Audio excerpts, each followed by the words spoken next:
دورہ نکیال قسط اول تحریر عبدالمالک ہاشمی آخر نکیال ہی کیوں؟ اس کی وجہ میرے میزبان جناب محمد بوستان چودھری امیر جماعت اسلامی نکیال کی محبت اور خلوص سے بھری دعوت تھی جسے میں ٹھکرا نہیں سکا، لیکن بوستان صاحب کی دعوت کو شرف قبولیت فوراً حاصل نہیں ہوئی۔ اس کے لیے انہیں کافی پاپڑ بیلنے پڑے، لیکن یہ سارا عمل اخلاص کے جذبے سے سرشار تھا۔ ہوا یوں کہ جب میں نے کوئٹہ کے ایک تفریحی مقام کی سیر کی قسط اول فیس بک پر شائع کی تو وادی نکیال جنت نظیر سے بوستان صاحب کا ایک صوتی پیغام موصول ہوا کہ میں اب نکیال کا دورہ کروں اور اس سفر کی رویداد قسط وار شائع کروں۔ میں نے ان کے سامنے عذرلنگ پیش کیا کہ میری سالانہ چھٹیاں تمام ہو چکی ہیں، میرے لیے یہ سفر ممکن نہیں ہے، لیکن وہ اصرار کرتے رہے کہ آگے موسم بہت سرد ہو جائے گا اور مجھے اگلے ہفتے ہی نکیال آنے کا پروگرام بنا لینا چاہیے، لیکن میں اپنی رائے پر جمع رہا اور ٹس سے مس نہیں ہوا۔ اگلے دن انہوں نے انتہائی خلوص اور جذبہ مہمان نوازی سے سرشار ہو کر ایک ویڈیو پیغام بھیجا۔ موصوف فرما رہے تھے، یہ ایک سیاہ و سفید جنگلی بکرا ہے جو صرف جنگلی گھاس اور جڑی بوٹیاں کھا کر پلا بڑا ہے۔ یہ بکرا اب کی ضیافت کی خاطر اپنی جان آفرین کو سپرد کرنے کو تیار ہے اور اس کا لذیذ گوشت اب کو تناول کرنے کے لیے پیش کیا جائے گا۔ میرے منہ میں پانی آنے لگا اور میں نے ممنونیت کے جذبے سے ماشاء اللہ لکھ کر بھیج دیا۔ میزبان کو میرے اس روکھے جواب سے تسلی نہیں ہوئی۔ جس جذبہ محبت سے وہ مجھے بلا رہے تھے، میرا جواب جذبات سے خالی تھا۔ 2 دن بعد موصوف نے میرے جذبات میں لہر پیدا کرنے کے لیے اس بکرے کی ذبح ہونے کے بعد کی تصویر بھیجی، جس میں اس بکرے نے حقیقت میں اپنی جان میری خاطر قربان کر دی تھی۔ اب میرا دل پسیج گیا، میرے پاس اب کوئی بہانہ نہ رہا۔ میں نے دل میں بکرے کی مغفرت کی دعا کی اور بوستان صاحب کو صوتی پیغام بھیجا، بوستان صاحب میں جمعرات کی رات کو نکیال کے لیے روانہ ہو رہا ہوں۔ اس جواب کو سن کر ان کا منوخون بڑھ گیا اور ان کی مسرت کی کوئی انتہا نہ رہی۔ بوستان صاحب نے میری طرف سے دعوت کی قبولیت کے بعد ایک اور ویڈیو پیغام بھیجا کہ یہ ہماری گائے ہے اور یہ کچھ دن پہلے ہی زچگی کے عمل سے بحسن خوبی گزری ہے اور یہ اپنا گاڑا دودھ، جسے گو جری میں بوہلی کہتے ہیں، آپ کو پیش کرنے کے لیے بے چینی سے آپ کا انتظار کر رہی ہے۔ ایک طرف میں سفر کی تیاری کرنے لگا، دوسری طرف بوستان صاحب نکیال میں میرے قیام کی تفصیلات طے کرنے میں مشغول ہو گئے۔ ان کی خواہش تھی کہ وہ مجھے آزاد کشمیر کی ثقافت، زبان اور مذہبی رسومات سے روشناس کرائیں۔ سفر سے ایک دن پہلے موصوف نے مجھے ایک شادی میں شرکت کا دعوت نامہ بھیجا تاکہ لوگوں کی خوشی کی رسومات کا میں قریب سے مشاہدہ کر سکوں۔ اسی طرح بوستان صاحب نے ایک جنازے میں شرکت کا پروگرام بھی بنایا تاکہ میں علاقے کے لوگوں کی غمی کی رسومات بھی دیکھ سکوں۔ میری آمد کا بے چینی سے انتظار کیا جانے لگا۔ پل مجھ سے رابطہ رکھا گیا، پہاڑوں پر چڑھنے کے لوازمات سے آگاہ کیا گیا اور موسم کی صورتحال کو دیکھتے ہوئے ایک عدد گرم چادر لانے کا مشورہ بھی دیا گیا۔ جس دن میں نے روانہ ہونا تھا، اس دن انہوں نے لاہور میں مقیم اپنے بھانجے ایڈوکیٹ جناب خرم گجر کی ذمہ داری لگائی کہ میری مصاحبت کریں اور مجھے بس میں سوار کرائیں تاکہ مجھے کسی قسم کی خفت کا سامنا نہ کرنا پڑے۔ بس میں سوار ہونے کے بعد بھی بوستان صاحب مستقل مجھ سے رابطے میں رہے۔ دوران سفر کے مشاہدات، میرپور سے بس پہاڑی بھول بھلیوں میں داخل ہو گئی۔ نیند کی حالت میں بس کے ساتھ میں بھی ہچکولے لیتا رہا۔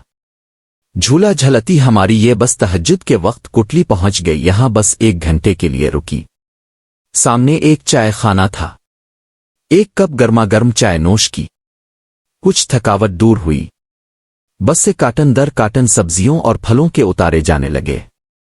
یہ کام کوئی 50 منٹ جاری رہا۔ حیرت اس امر پر تھی کہ کوٹلی کی سرزمین بہت سرسبز اور زرخیز ہے، بھلا یہاں کوئی پھل سبزی کیوں کاشت نہیں کی جاتی؟ اتنی بڑی تعداد میں سبزیاں اور پھل درآمد کیوں کیے جا رہے ہیں؟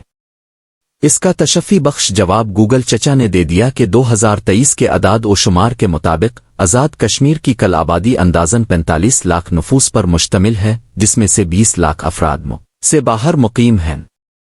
انجمن تحقیق برائے بین الاقوامی قانون، research society of international law کے تجزیے کے مطابق آزاد کشمیر کے 20 لاکھ باشندے ملک سے باہر روزگار تعلیم کے لیے مقیم ہیں، جن میں سے 10 لاکھ افراد برطانیہ میں مقیم ہیں۔ باقی 10 لاکھ افراد مشرق وسطی ریاست ہائے متحدہ امریکہ، کینیڈا اور آسٹریلیا میں مقیم ہیں۔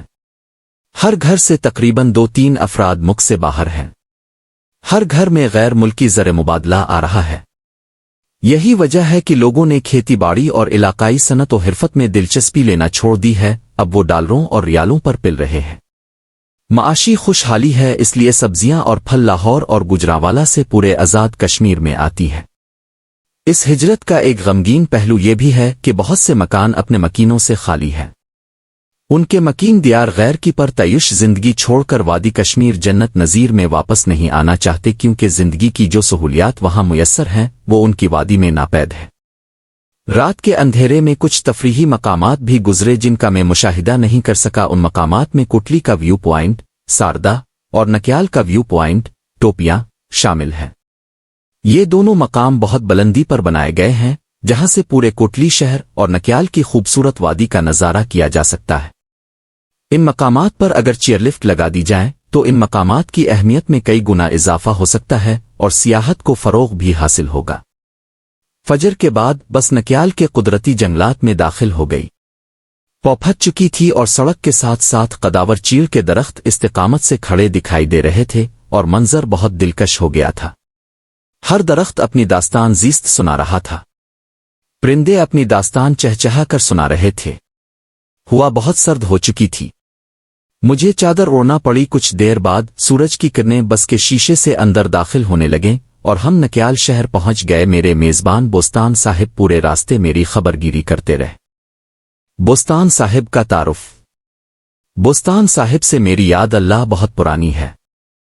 جب میں 1997 میں ریاض سعودی عرب کی ایک یونیورسٹی جامعہ الامام میں پڑھنے کے لیے گیا، اس زمانے میں بوستان صاحب ریاض شہر میں مقیم تھے۔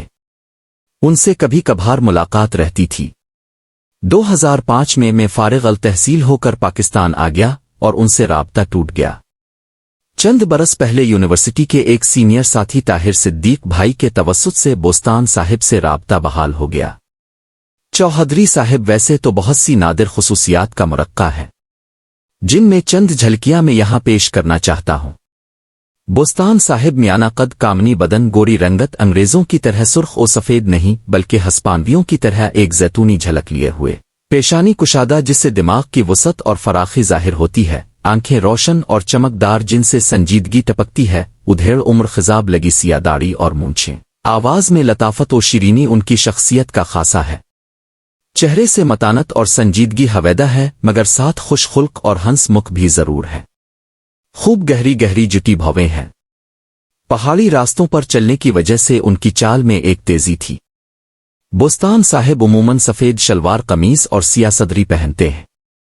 غیر رسمی طور پر گھر میں یمنی طرز کا رومال سر پر باندھ لیتے ہیں، جس کا شملہ پشت پر لٹک رہا ہوتا ہے۔ ان کی چال جوانوں والی ہے اور آنکھوں میں ایک مخصوص چمک اور ایک مسحور کن گہرائی ہے۔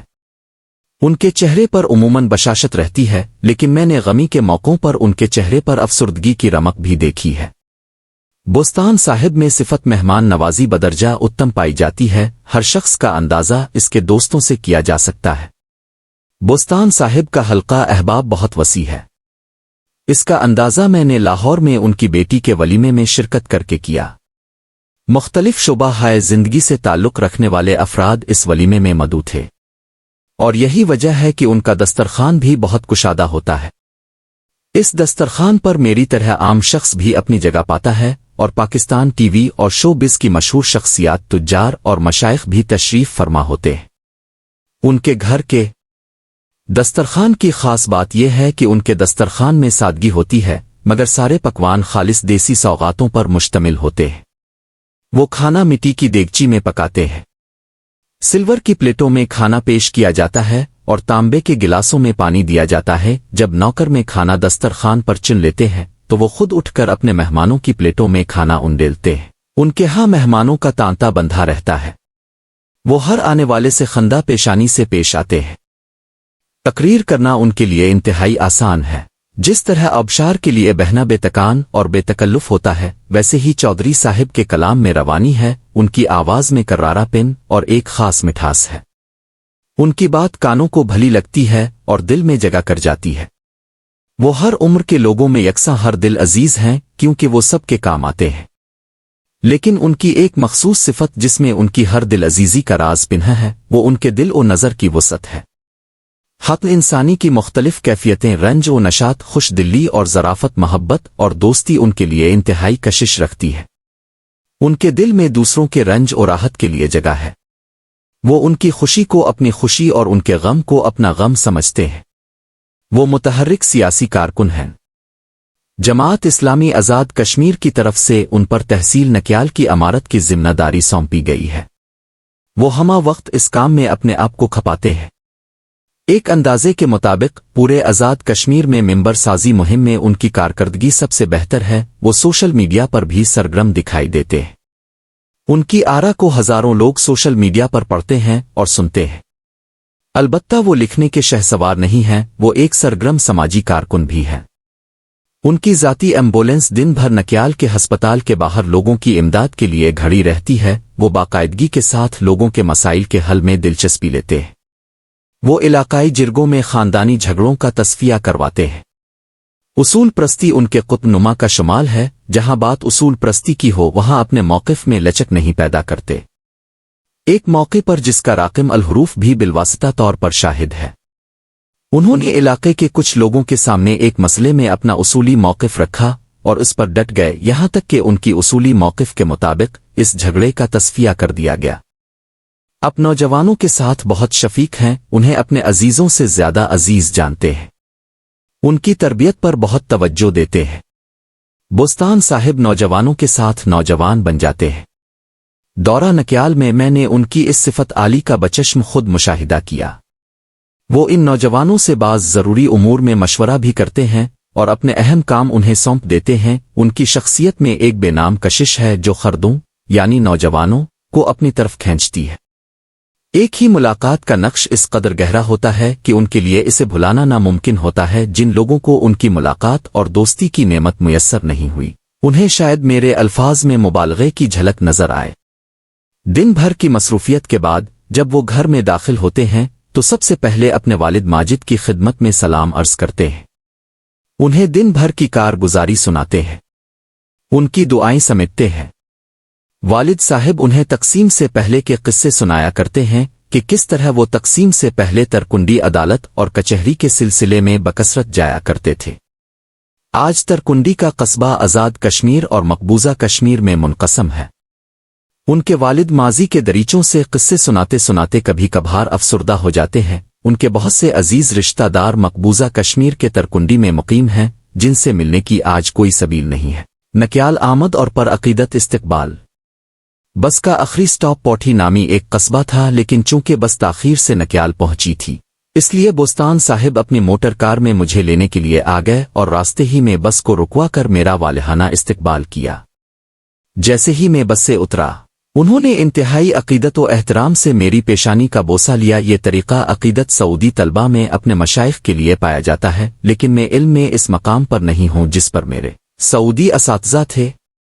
بس سے اترتے وقت میرا حلیہ درویشوں کا سا تھا، سر پر اونی ٹوپی تھی اور سردی سے بچنے کے لیے میں نے اپنے آپ کو چادر میں لپیٹا ہوا تھا، لیکن وہ مجھے ایک پیرزادے کے روپ میں دیکھ رہے تھے۔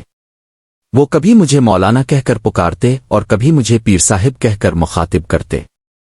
مجھے سمجھ نہیں آ رہا تھا کہ مجھ میں کون سا سرخاب کا پر لگ گیا ہے جس کی وجہ سے وہ اس تعظیم کا اظہار کر رہے ہیں۔ حالانکہ میں نے کبھی روایتی علماء کی دستار سر پر رکھی اور نہ کبھی جبہ زیب تن کیا۔ گاڑی میں بوستان صاحب نے آج کے ایجنڈے کی تفاصیل بتائیں۔ ہماری پہلی منزل مجان کا قصبہ تھا، باقی اگلی قسط میں پڑھیے۔